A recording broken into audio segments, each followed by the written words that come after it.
No dowry from our family. What is dowry and why? That is a social nuisance.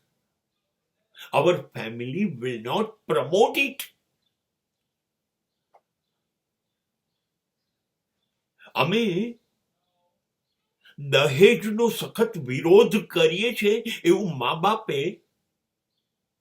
બાળકોના ઉછેરથી શરૂ કરવાનું છે. હા, થઈ શકે છે, થઈ શકે છે. કોઈ પણ ધર્મ, કોઈ પણ જાતિ. તમારે શું લાગે વાગે બાળક તમારું છે, તમે નક્કી કરો. ના કેમ થાય? તમારી દીકરી પાયલોટ બનશે, સ્પેસ એન્જિનિયર બનશે, ટેકનોગ્રેટ બનશે, ડોક્ટર બનશે, કંપનીઓમાં સીઈઓ સુધી પહોંચી જશે.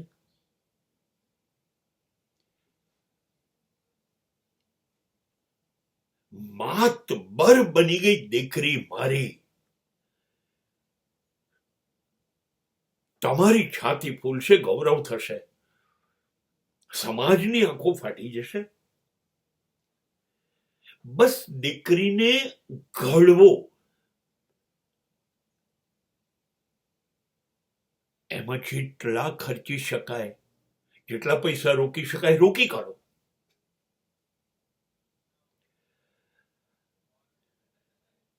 હવે જેને ગરજ હશે ને એ ભીખ માંગતા તમારી પાસે હાથ લાંબા કરીને આવી જશે. સરજી, આ દીકરી અમને આપો.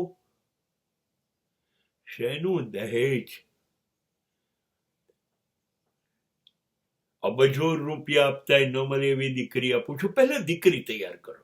તમારે આપવાનું દહેજ ગયું, અને એવો આકાશના તારા તોડી લાવે એવો દીકરો બનાવો. કોઈની પાસે હાથ લાંબો ના કરે, ખુદ મા બાપ પાસે પણ નહીં, મા બાપની સંપત્તિમાંથી કશું ના માંગે.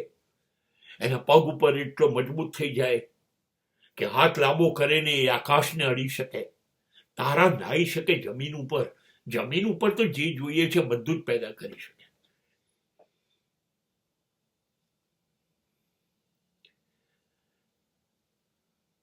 એવો દીકરો તૈયાર કરો.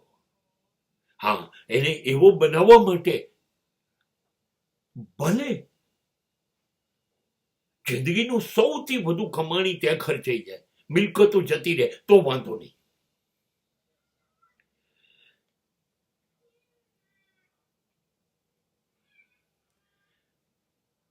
આવો દીકરો લેવા માટે મા બાપની લાઈન લાગશે. અમારી દીકરીને આ જ જોઈએ છે, દીકરો વર તરીકે અમને આપી દો સાહેબ. તમે કહો તો ગાડી આપીએ, બંગલા આપીએ, સોનું આપીએ, દાગીના આપીએ, તમે કહો એ આપીએ. જા શટ અપ. જ્યાં તારી દીકરી સારી હોય તો મોકલી દે, કશું નથી જોઈતું. રજીસ્ટ્રેશન કરાવી લઈશું 100 રૂપિયામાં. કોઈ ખર્ચો નથી કરવાનો તારે કે મારે. આપી દે તારી દીકરી. દહેજ નથી જોઈતું. દહેજ તો નપુંસક લોકો લે, જેનામાં પોતાનામાં તાકાત નથી.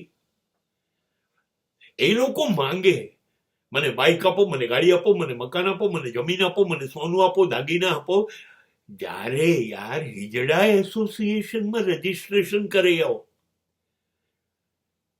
નહીં નહીં નહીં, તમારા સંતાનને સિંહ અને શિખણ બનાવો.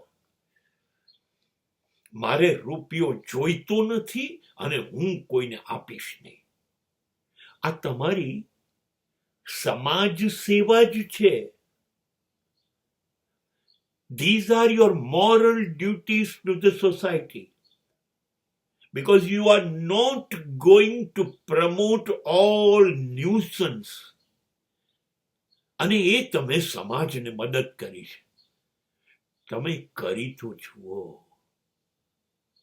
તમને જોઈને પછી તમારી પાછળ લાઈન લાગશે આ જ રસ્તે ચાલવા માટે.